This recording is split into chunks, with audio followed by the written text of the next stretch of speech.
السلام عليكم ورحمة الله وبركاته أصحابتك وحنا جنال كمر كلا سود واضح هدي هذا وما سنتهين ما أنت واثنين وأنا لبي طبعا كبيش جانوري سنة كلا بدو كون إيه اللحية لباتنك مقال كانوا حربا إن ندخل وذاقو مظاهرات دي حقنا إما المهل الصودا في كالسعودي مقالة مينيابوليس oo maanta qaybo kale wali ka socda inkastoo qaybo kamid ah gobolada Mareykanka ay gaareen sabtidii mudaharaad aad u balaaran ayaa dhacay xitaa xildhibaan Ilhaan Cumar iyo xildhibaano kale oo loo diiday in xitaa xarunta ICE ay dadka geeyaan markay soo qabtaan inta ay tageen loo diiday kadibna mudaharaadka ka soo qayb galay oo ka hadlay ciidamada ICE wali howlgaladii sidoodii ayay u wadaan wasiirka amniga gudahana shalay waxay warbaahinada Mareykanka u sheegtay in ciidamo kale oo dheeraad ah loo soo dirayo magaalada Minneapolis iyo waliba magaalada kale mataanaha lah ee St Paul mudaharaadyada waxaa cadaalad loogu raadinayay gabadhii Renee Nicole Good oo arbacadii askariga Jonathan Ross oo ciidamada ICE ka tirsan uu ku dilay magaalada Minneapolis waxaana lagu dalbanayay ciidamada ICE gabi ahaanba gobolka Minnesota inay isaga baxaan hadaba Liban Hussein oo loo yaqaano Liban kana si toos oo live ah u soo gudbinayay mudaharaadyada Liban bal waxaad warbixin iga siisaa maadaama labadii maalmood oo la soo dhaafay weekend ahayd dadkuna inta badan shaqooyinka ay ka joogeen fursadna loo helay inay dadku isku soo baxaan oo mudaharaadaan mudaharaadyadu halkee inta badan ka dhacayeen maxayse dadku dalbanayeen mudaharaadyada intii ay wadeen maalintii sabtida ahayd gobolka Minnesota gabi ahaanba waxaa lagu baaqay inay dadku ay mudaharaadaan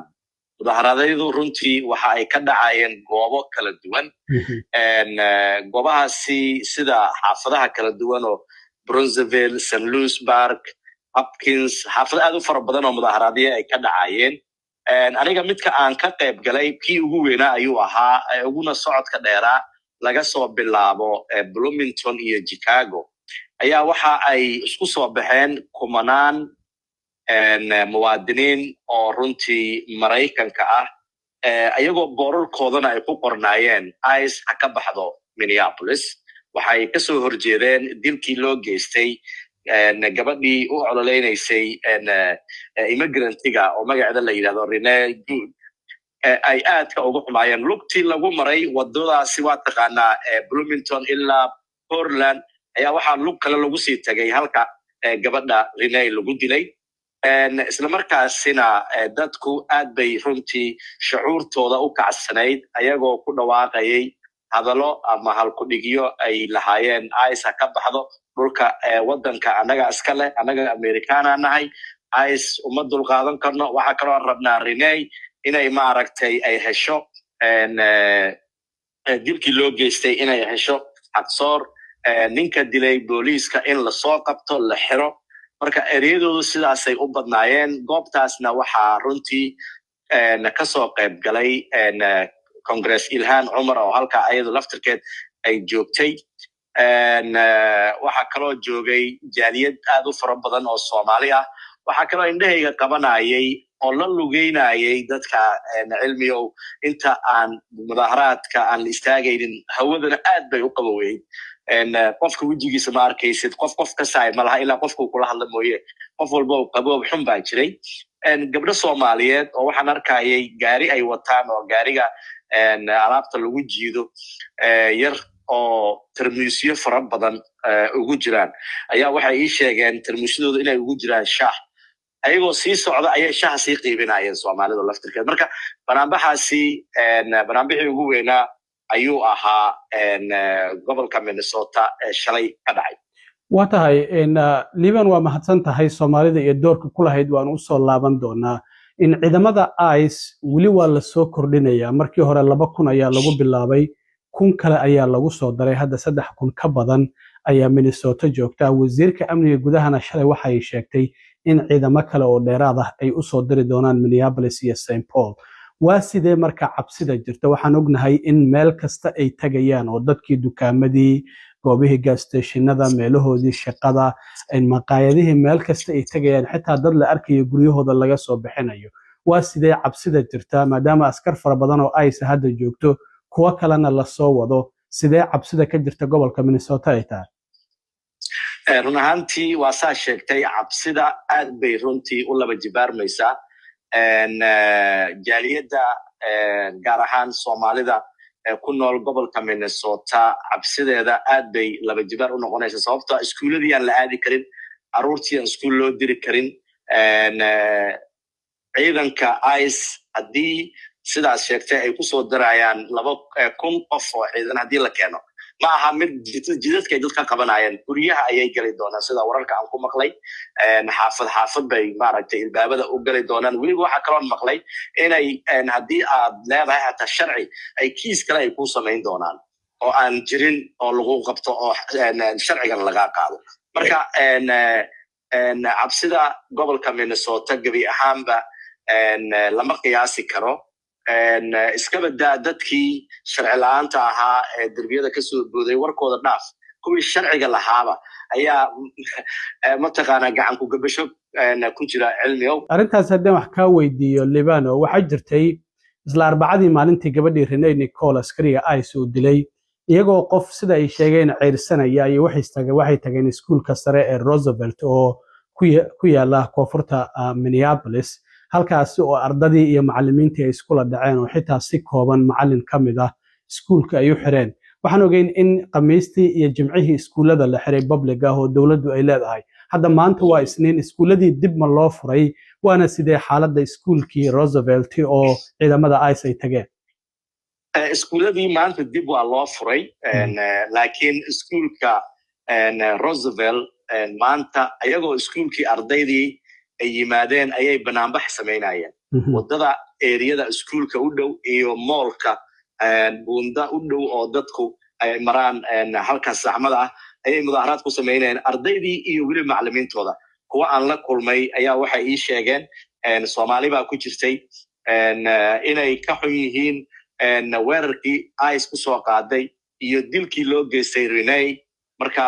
ayadoo maanta ay tahay iskuuladii casharadeena aan joojinay anagoo imaanay boorsooyinkooda ay wateen ayagoo boorsooyinka dhabarka u saaran ayay mudaaharaad wadooyinka ay ku sameynayaan ardayda arday miya dadkani arday waxa haye anaga istaafka kamidna haye maxaa u soo baxdeen marka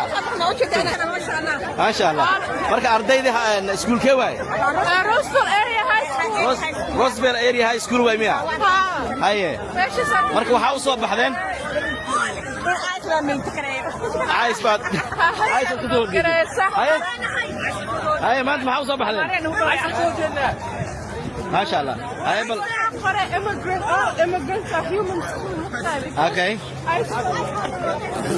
immigrants بيدلاين ويقرينان وحسنا وقلد واي قف كستا امريكا جوكا waa human being qof nool waaye maxaa lahayn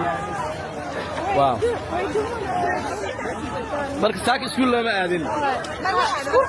hadda ku noqonaysid marka okay ma aha oo kaliya cilmiyo haddaan kugu daro iskuul kale asagana oo ku yaala Roosevelt maanta waxaa la ii sheegay in ICE eriyadaasi ay joogtay ardaydii qaarkood aysan iskuulka aysan aadin ayagoo usii socda ICE-kii arkeen dib ay usoo laabteen guryahooda ay kusoo laabteen iskuulkiina arday fara badan runtii ka maqnayd maanta iskuulka wuu furnaa laakiin arday aad u fara badan ayaa ka maqnaa maanta Libano waxaan arkaynay muuqaalo kala duwan oo dad Soomaali ah oo ICE markii ay u timid su'aalaha ay weydiinayaan ay kamid tahay halkee ku dhalatay oo ay doonayaan inay ka ogaadaan qofkani ma meel ka baxsan Mareykanka ku dhashay ma Afrika ku dhashay ma Soomaaliya ku dhashay marka su'aalaha noocaasi oo kala iyo goormaad citizen ka qaadatay sidee dadka Soomaalida ay u arkaan mase ku kala soon yihiin inay u sheegaan ciidamada ICE inay Soomaaliya ku dhasheen ama waqtigii Biden laga doonayo ay yiraahdaan xilligii Biden 4 sano joogan citizen ka qaatay marka bal su'aalahaas sidee dadka Soomaalida u arkaan oo ciidamada ICE ay weydiinayaan cilmi horta su'aalahaasi awal ma aysan jirin laakiin hadda ayay soo kordhiyeen waana su'aalaha dadku badanaa ay ku daadan doonaan haddii la isweydiiyo sababtoo ah dad baan xasuusanayn goorta ay qaateen muxuu ahaa dhalashada Mareykanka citizenka laga yaabo inay ku qoran tahay waddanka markaad soo gashay qaxooti ahaan aad ku soo gashay inaad xamar ku dhalatay for example inaad ku dhalatay baydhabo inay ku qorantay laakiin aadan xasuusnayn baa dhici karta laakiin haddii lagugu qabto on the spot lagu yiraahdo xagee ku dhalatay xageed goormaad qaadatay runtii su'aalahaasi ma aysan jirin laakiin aad bay runtii jaaliyadda u saameyn doontaa haddii su-aalahaasi lagu badsho ama la weydiiyo yes qofka maraykanku ku dhashay dabcan wuu dhihi karaa waxaan ku dhashay isbitaalka very view aan ku dhashtay exam tusaale ahaan buu ku leeyahay laakiin qofka u soo galay qaxooti muddana uu joogo uusan xasuusnayn ama waraaqihii ama waad ka garan kartaa waddanka markii la imaanayo degdega iyo runtii orodka dadka ku jira laakiin aan isdhehaynin hadda su-aalahana imaan doona marka su-aalahaasi hadda yimid runtii welwel kale hor leh ayay ku abuuraysaa jaaliyadda ugu dambeyntii Liibanow ilaa iyo maalintii la dilay gabadhaasi Renel isla habeenkeediiba mudaharaadyadu waa ay bilowdeen oo goobtii lagu dilay marka waxaan arkaynay dad fara badan oo Soomaali ah oo ama sambuus ama biyo ama shaax kulul qaybinayo xitaa culimadu waa ay ka soo qayb galeen oo goobtii waa ay tageen oo waa ay ka hadleen bal waa doorka Soomaalidu ay ka qaadanayaan cadaalad u raadinta gabadhaasi iyo in ciidamada ICE ay ka baxaan gobolka Minnesota ilaa intay la egtahay cilmi waa runta saad sheegtay jaaliyadda Soomaaliyeed tan iyo markii la dilay Renee runtii aad iyo aad ayay u soo baxeen una muujiyeen garab istaaga inay Renee ay hesho xaquuq runtii dilkii loo geystay ay ku xun yihiin weliba qaar waxay ii sheegeen in Renee loo dilay Soomaalida darteed ayay aaminsan yihiin aniga inay noo dadaalaysay aniga ayay noo dhimatay anaguna waxaan jecelnahay inay mataqaanaa sidii xaquuq caruurteeda ay ku heli lahayd aan u garab istaagno runtii jaaliyaddu maqaayadihii kuwii iska lahaa dad badan oo jaaliyad maqaayad lahaa waxa ay keeneen raashin nooc walba aan kala go'ay lahayn miisas dhaadheer intay soo dhigteen halka lagu dilay gabadha Renee ayay waxay keeneen sambuusadii shaahii dadka taagan xataa ayagoo taagan baa loo geynaya maaha sambuuska soo qaada maaha qasab baa lagu siinayay halka weliba maalintii la dilay halkaasi way tageen maalin kale